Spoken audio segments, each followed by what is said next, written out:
ഞാൻ മേടിച്ചുകൊണ്ടിരുന്ന സാലറിന്ന് ഡബിൾ പോലും ഞാൻ ആക്കിയിട്ടില്ല. ആ. പക്ഷേ എന്നോട് 1, 2 പേര് പറഞ്ഞിങ്ങനെ ആരൊക്കെയോ ഇങ്ങനെ പറയുന്നത് കേട്ടെന്ന്. എന്താണ് അശ്രീരി എന്നല്ലേ ആ, പറയുന്നത്. ആ, അതെ, അങ്ങനെ അതെ, ഒരു അതെ. അശ്രീരി കേട്ടെന്ന്. ഞാൻ 1.5 സിആർ ശമ്പളമാക്കിയെന്ന്. അത് കേട്ടപ്പം ഞാൻ ഞെട്ടി. പക്ഷെ ഒരു സന്തോഷം തോന്നി. അങ്ങനെ ചില ആൾക്കാർ എന്നെ വാല്യൂ ചെയ്തോട്ടുണ്ട്. അതൊരു കിട്ടുന്നില്ലെങ്കിലും. ഭാവനാലോകത്തെങ്കിലും നമുക്കൊരു അതെ, അതെ, അതെ, അതെ. മതിപ്പുണ്ടല്ലോ. അപ്പൊ അത് പക്ഷെ അത്രയൊന്നും ഇല്ല കേട്ടോ. പക്ഷെ വളരെ കുറവാണ്. ഞാൻ പറഞ്ഞില്ലേ, ഇപ്പൊ 4 ഉള്ളൂ. ദുരന്തറിന് ശേഷം രൺവീർ സിംഗ് സാലറി കൂട്ടി, അതിനുശേഷം ഡോൺ 3 അഭിനയിക്കുന്നില്ല എന്നുള്ള തീരുമാനങ്ങളിലേക്കൊക്കെ വന്നു. അത് വലിയ വിവാദമായിരുന്നു. അതുപോലെ അക്ഷയ് ഖന്ന ദുരന്തറിന് ശേഷം ദൃശ്യം 3യുടെ ഭാഗമാവുന്നില്ല എന്ന് പറഞ്ഞിട്ട് അദ്ദേഹവും ഈ പറഞ്ഞ സാലറി ആയിരുന്നു പ്രശ്നം എന്നൊക്കെ, ഇതൊക്കെ അഭ്യൂഹങ്ങൾ മാത്രമാണ്. അപ്പൊ ആ രീതിയിൽ കൂട്ടിക്കൂടെ, അത് കുറച്ച് ഭയങ്കരമായിട്ടും കൂട്ടിക്കൂടെ? എന്റെ അറിവിൽ ഇപ്പോ ആഗ്രഹമില്ലാഞ്ഞിട്ടല്ല. ഇത് പറയാൻ കാരണം, ഇപ്പൊ നായക നടനായിട്ട് അഭിനയിക്കുന്ന ഒരു 10 നായകന്മാരെങ്കിലും ഉണ്ടല്ലോ മലയാള സിനിമയിൽ നിലവിൽ. അവർക്ക് പലർക്കും ഈ പറഞ്ഞ 50 കോടി ക്ലബ് ഇല്ല. അപ്പൊ അതൊരു വലിയ നേട്ടമാണല്ലോ. അത് കാണിച്ചുകൊണ്ട് എനിക്ക് ഇതുണ്ട് എന്ന് കാണിച്ചിട്ട് അങ്ങനെ പറ്റില്ലേ? പിന്നെ ആ ഒരു 50 കോടിയിൽ ഒരു പടമേ കാണുള്ളൂ. ബാക്കി പടങ്ങൾക്ക് പ്രൊഡ്യൂസറെ കിട്ടൂല. ഒരുപാട് കഥകൾ കേൾക്കുന്നുണ്ട്. അത് മോഹിനിയാട്ടം റിലീസാകുന്നതിന് മുമ്പും അങ്ങനെ തന്നെയായിരുന്നു. ആ സമയത്ത് എല്ലാ ദിവസവും 1, 2 പേര് പുതുതായിട്ട് കഥ പറയണമെന്ന് പറയുമായിരുന്നു. ഇപ്പൊ അതൊരു 4, 5 ആയി. അപ്പം അത്രയും കൂടിയിട്ടുണ്ട്. 3 കഥകൾ ഒരു ദിവസം പുതിയ ആൾക്കാര് അപ്രോച്ച് ചെയ്യുവാണെങ്കിൽ, അപ്പൊ അത്രയും കൂടുമല്ലോ. ഇപ്പൊ നമ്മളൊരു ഒരാഴ്ചത്തെ 10 ദിവസത്തെ കണക്കെടുക്കുവാണെങ്കിൽ 30 കഥകളാവും അത് ടോട്ടൽ. അപ്പൊ ഇത് മൊത്തം പ്രാക്ടിക്കലി കേൾക്കലൊരു പണിയാണ്. ഫ്രീ ടൈം ഉള്ളപ്പം, ഫ്രീ ഡേ ആണെങ്കിൽ 3 കഥകൾ ഒരു ദിവസം കേൾക്കും. ചില ആൾക്കാർ എൻ്റെ അടുത്ത് ഈ 3 പേരെ ആയിരിക്കും ഞാൻ മീറ്റ് ചെയ്യുന്നത് 3 കഥകൾക്ക് വേണ്ടി. പക്ഷെ അതിനകത്ത് ഒരാൾ ചിലപ്പം ഇത് ഇഷ്ടപ്പെട്ടില്ലല്ലേ, അപ്പൊ പിന്നെ എന്താണ്? അപ്പൊ ഞാൻ പറയല്ലേ, എനിക്ക് എങ്ങനത്തെ കഥയാണ് എനിക്ക് വേണ്ടത്, എനിക്ക് ജോണർ ഒന്നും പ്രശ്നമല്ല. എന്നാൽ പിന്നെ എനിക്കൊരു ത്രില്ലർ ഉണ്ട്, അതൊന്നും പറയട്ടെ, 10 മിനിറ്റ് മതി. അപ്പൊ ഞാൻ പറയും 10 മിനിറ്റിൽ തീരുമോ? പക്ഷെ എനിക്ക് അടുത്ത അപ്പോയിന്റ്മെന്റ് സമയമായി, രാവിലെ 10 തൊട്ട് 11:30. ഡോക്ടറെ പോലെ ഇരിക്കുകയാണല്ലേ? അതെ. അപ്പം പറയും 10 മിനിറ്റ്. അപ്പൊ ഞാൻ ഈ 10 മണിക്ക് തുടങ്ങിയ കഥ 10:30 കഴിഞ്ഞ് സന്തോഷത്തിരിക്കുകയാണ്. അപ്പൊ നമുക്ക് 1 മണിക്കൂർ ഇനിയിപ്പം ബാക്കി ഇനിയിപ്പോൾ എന്തെങ്കിലും ഫോൺ കോൾസ് ചെയ്യണമെങ്കിലോ അല്ലെങ്കിൽ വീട്ടിൽ എന്തെങ്കിലും പരിപാടി ഉണ്ടെങ്കിൽ അത് ചെയ്യാമല്ലോ. അപ്പോൾ 10 മിനിറ്റ് എന്ന് പറയുമ്പോഴത്തേക്ക് ഞാൻ ശരിയാ, ഓക്കെ 10 മിനിറ്റ്. പക്ഷെ അത് വീണ്ടും 1/2 മണിക്കൂർ പോകും. അതും ഇഷ്ടപ്പെട്ടില്ലെങ്കിൽ വേറൊരു സാധനം, വേറെ ഒരെണ്ണം കൂടെ ഉണ്ട്. ഇതും ഫാമിലി ക്രൈം.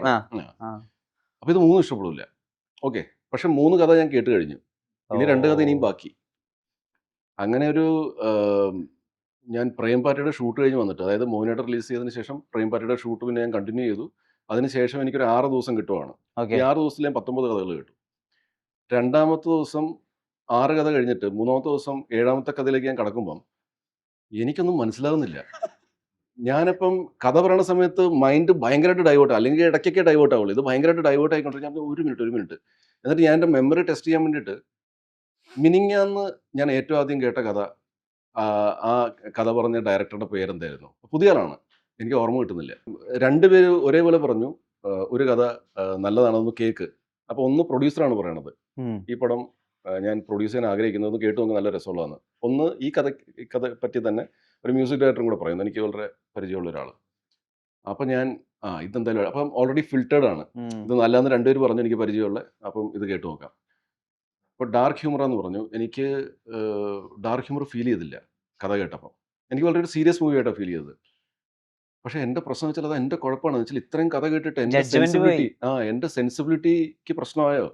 എനിക്കിനിയിപ്പം എന്താണ് ഇത്രയും കഥ കേൾക്കുന്നുണ്ട്. അപ്പോൾ പല ആക്ടേഴ്സും പറഞ്ഞു കേട്ടിട്ടുണ്ട്, നമ്മൾ ആഴ്ചയിൽ 1 കഥ കേൾക്കാവുള്ളൂ, അല്ലെങ്കിൽ ദിവസം ഇനിയിപ്പം 3 കഥ ഉണ്ടെങ്കിൽ അത് ചുരുക്കി 1 കഥയാക്ക്. പക്ഷെ എന്ന് വെച്ചാൽ പ്രഷർ ഭയങ്കരമാണ് കഥ കേൾക്കാനുള്ളത്. അപ്പോൾ അവരെ സംബന്ധിച്ച് അവർക്കൊരു കഥയെ പറയാനുള്ളൂ.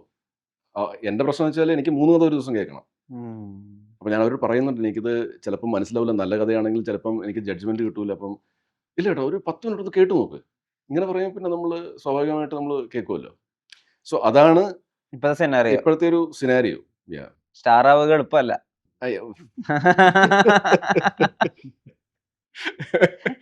ഇങ്ങനത്തെ വാക്കുണ്ടല്ലോ, ലേക്ക്, അല്ലെങ്കിൽ ഇപ്പോൾ ഒരു അന്വേഷണ തുടക്കത്തിലൊക്കെ തന്നെ crime spot is A mine of evidences, അങ്ങനെയൊക്കെയുള്ള ക്യാച്ച് ഫ്രേസസ് ഒക്കെ ഉപയോഗിക്കുന്നുണ്ടല്ലോ. ഇത് വായനയിൽ നിന്ന് കിട്ടുന്നതാണോ, അതോ അവിടെ വെച്ചിട്ടൊരു ഇൻഡ്യൂഷൻ വരികയാണ്, ഇവിടെ ഇങ്ങനെ ഒരു ഇംഗ്ലീഷ് വാക്ക് പ്ലേസ് ചെയ്ത കുറച്ച് ഫാൻസി ആയിരിക്കും, അങ്ങനത്തെ തോട്ടിൽ വരുന്നതാണോ?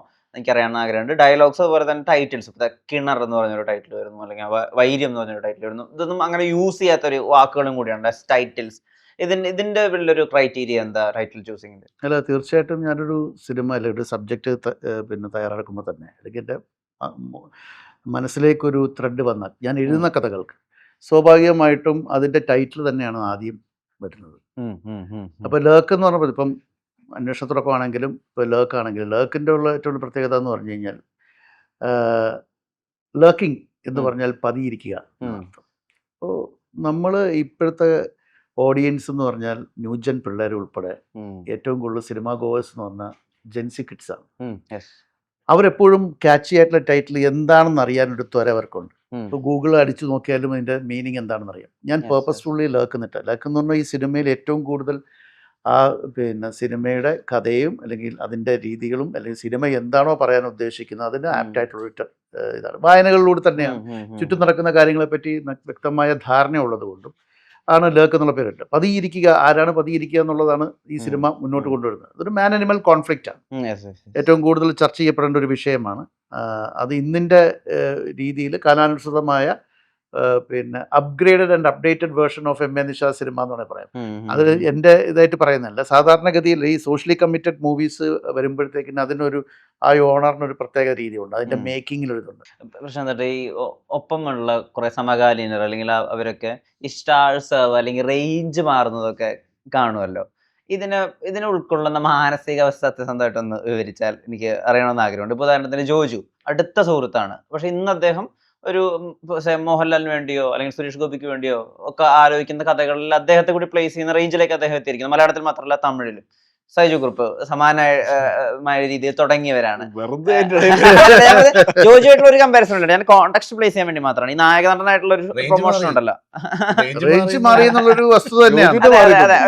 ഒരു മാറ്റം ഉണ്ടല്ലോ ആളുകൾക്ക്. ഇനിയിപ്പോ സൈജുവിനെ ഡെഫിനറ്റ്ലി കേൾക്കുന്ന കഥകളും ഒക്കെ മാറ്റം ഉണ്ടാവും. ഇപ്പൊ സൈജുവിന്റെ റേഞ്ച് പറയുന്നൊരു കാര്യം ഞാൻ പറയാം, റിയാലിറ്റി ഞാൻ പറഞ്ഞാൽ അത് സൈജുവിനെ ചിലപ്പോൾ ശ്രദ്ധിച്ചിട്ടുണ്ടോ എന്ന് എനിക്കറിയില്ല. ഒരു സിനിമ ഈ അടുത്ത് ഇറങ്ങി, സൈജുവിനല്ല നായകൻ, അതിൽ ഒരു യുവതാരമാണ് നായകൻ. പക്ഷെ ചേട്ടനെയാണ് പ്രൊജക്ട് ചെയ്തിരിക്കുന്നത് പോസ്റ്റേഴ്സിലൊക്കെ, അദ്ദേഹം സൈഡിലാണ്. ചേട്ടൻ സെക്കൻഡ് ഹാഫിനൊക്കെ അടുപ്പിച്ചാണ് ആ പടത്തിൽ വരുന്നത്. അപ്പം ഇപ്പൊ മാർക്കറ്റ് ചേട്ടനുണ്ട്, ഇപ്പൊ ചേട്ടന് വെച്ചു പോകുന്നുണ്ട്. അതുകൊണ്ട് ചേട്ടൻ എന്തായാലും റേഞ്ച് മാറുന്നു. അതാണ് ഞാൻ ഉദ്ദേശിച്ചത്. എന്റെ ഏരിയ മനസ്സിലായില്ല. എനിക്ക് ആക്ച്വലി മനസ്സിലായി. അത് ഞാൻ അവരോട് എനിക്ക് പറയണമെന്നുണ്ടായിരുന്നു, പക്ഷെ നമുക്ക് അങ്ങനെ പറയാനും പറ്റില്ല. ബിക്കോസ് ഞാൻ പണ്ട് ഒരു പടം ചെയ്തായിരുന്നു. അപ്പം ആ പടത്തില് എൻ്റെ 1,00,000 രൂപയായിരുന്നു ശമ്പളം. അങ്ങനെ 75,000 എനിക്ക് കിട്ടി. ഡബിങ് കഴിഞ്ഞ് 75,000 രൂപ കിട്ടി. അപ്പോൾ 25,000 രൂപ മിച്ചമുണ്ട്. അപ്പം ഞാൻ സിനിമയിൽ വന്നതിന് ശേഷം എൻ്റെ ഏറ്റവും വലിയ ആഗ്രഹം അന്ന് വൈറ്റിലിൽ അന്ന് 5 ബിൽ ബോർഡ്സ് ഉണ്ട്. അതിൻ്റെ അകത്ത് 2 നല്ല വലിപ്പമുള്ളതും 3 ചെറുതും. അപ്പൊ അവിടെ ഏതെങ്കിലും എൻ്റെ ഒരു പടത്തിന്റെ, അത് ഞാനിപ്പോൾ സപ്പോർട്ടിംഗ് ഉള്ളതായാലും കുഴപ്പമില്ല, എന്റെയും കൂടെ ആ ഫ്ലക്സിൽ ഒരു തല വരണം. എന്നുവെച്ചാൽ ഈ വൈറ്റില എന്ന് പറയുന്നത് സെന്ററാണ് കേരളത്തിന്. അപ്പം എല്ലാവരും പാസ് ചെയ്യുന്നത്, കോഴിക്കോട്ടേക്ക് പോകുന്ന ആൾക്കാരും ട്രിവാൻഡ്രത്തേക്ക് പോകുന്ന ആൾക്കാരൊക്കെ പാസ് ചെയ്യുന്നതാണ്, എല്ലാവരും കാണും, നല്ല വിസിബിലിറ്റിയാണ്. ഇന്നിപ്പോൾ എൻ്റെ വിസിബിലിറ്റി കുറഞ്ഞ് നമ്മുടെ ഓവർ ബ്രിഡ്ജ് വന്ന കാരണം.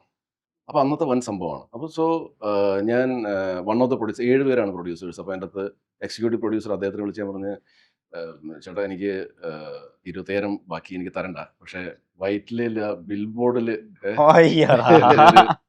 എൻ്റെ ഒരു ഫോട്ടോ, ഐ മീൻ പോസ്റ്റർ ഞാനും കാണുമല്ലോ നാച്ചുറലി, ഞാൻ ആ പടത്തിൽ ഹീറോ ആണ്. അപ്പം പുള്ളി പറഞ്ഞ് പിന്നെന്താ മോനെ, ഉറപ്പായിട്ട് നമ്മൾ ചെയ്തിരിക്കുമെന്ന് പറഞ്ഞു. അപ്പോൾ ഈ വലിയ ബിൽ ബോർഡ്സിൻ്റെ 45,000 പെർ മന്തോ അങ്ങനെ എന്തൊക്കെയായിരുന്നു. ചെറുതിൻ്റെ എനിക്കൊന്ന് 30, 25, 15 അങ്ങനെ എന്തൊക്കെയാണ്. അപ്പോൾ അത് പുള്ളി അത് ഓക്കെ പറഞ്ഞു. അങ്ങനെ ആരോ എൻ്റെ എയർടെൽ വർക്ക് ചെയ്തിരുന്ന എൻ്റെ ഒരു കൊലീഗ് വിളിച്ചിട്ട് പറഞ്ഞു, എടാ നിൻ്റെ ഒരു ബിൽ ബോർഡ് അവിടെ വൈറ്റിലിൽ വന്നിട്ടുണ്ടെന്ന്. അടിപൊളി. അങ്ങനെ ഞാനും എൻ്റെ വൈഫും കൂടെ ഞങ്ങളുടെ വണ്ടിയിൽ ഇങ്ങനെ ഇറങ്ങി വൈറ്റ്ല ജംഗ്ഷൻ, കടവന്തറ എന്ന് പറയുന്നത് വൈറ്റ്ല ജംഗ്ഷനിലെത്തി. അപ്പോൾ ഈ സൈഡിലാണ്. അപ്പോൾ എനിക്കത് ശരിക്കും കാണാൻ പറ്റുന്നില്ല. അപ്പം ഞാനങ്ങനെ യൂ ടേൺ എടുത്ത് തിരിച്ചു വന്നിട്ട് ആ ബിൽ ബോർഡിൻ്റെ അവിടെ വന്നിങ്ങനെ ഞാൻ നോക്കുവാണ്. അപ്പോൾ നോക്കിയപ്പോഴത്തേക്കും ആ സമയത്ത് സപ്പോർട്ടിംഗ് റോൾ ചെയ്ത്, പക്ഷേ വലിയ ആക്ടേഴ്സാണ്, അവരുടെ വലിയ തലയും വലിയ തലകളാണ്. അതിനകത്ത് 4-5 വലിയ ആക്ടേഴ്സ് അഭിനയിച്ചിട്ടുണ്ട്, പക്ഷേ സപ്പോർട്ടിംഗ് റോളാണ്. പക്ഷേ പ്രൊട്ടാഗനിസ്റ്റായിട്ട് അഭിനയിച്ച ഞാനും എൻ്റെ ഹീറോയിനും ഞങ്ങളുടെ ഫുൾ ഫിഗറാണ്, പക്ഷേ താഴെ ചെറുതായിട്ട് ഇത് ഇങ്ങനെ നിൽക്കുന്നുള്ളൂ. ബാക്കിയുള്ളവരുടെ വലിയ തലകൾ ഞങ്ങളിങ്ങനെ നിൽപ്പുണ്ട്. അതായത് എനിക്ക് മാത്രമേ മനസ്സിലാവുള്ളൂ, വണ്ടി പാസ് ചെയ്യുന്ന ആൾക്കാർ ഇവരെ മാത്രമേ ശ്രദ്ധിക്കുള്ളൂ, ഇവിടെ ആരെ നിൽക്കണമെന്നുള്ളത് അവർ കാണൂല. മനസ്സിലായില്ലേ? അപ്പം അത് എനിക്ക് ഭയങ്കര വിഷമമായി. പിന്നെ ഞാനും കൂടെ കാശ് കൊടുത്തിട്ടാണ്, അതും ആലോചിക്കണം. അപ്പൊ അതിൻ്റെങ്കിലും ഒരു ഇത് വെച്ചിട്ട് എൻ്റെ ഒരു വലിയ തല വയ്ക്കാൻ മേലായിരുന്നോ? എല്ലാവരും വെച്ചോട്ടെ, എൻ്റെ കൂടെ എൻ്റെ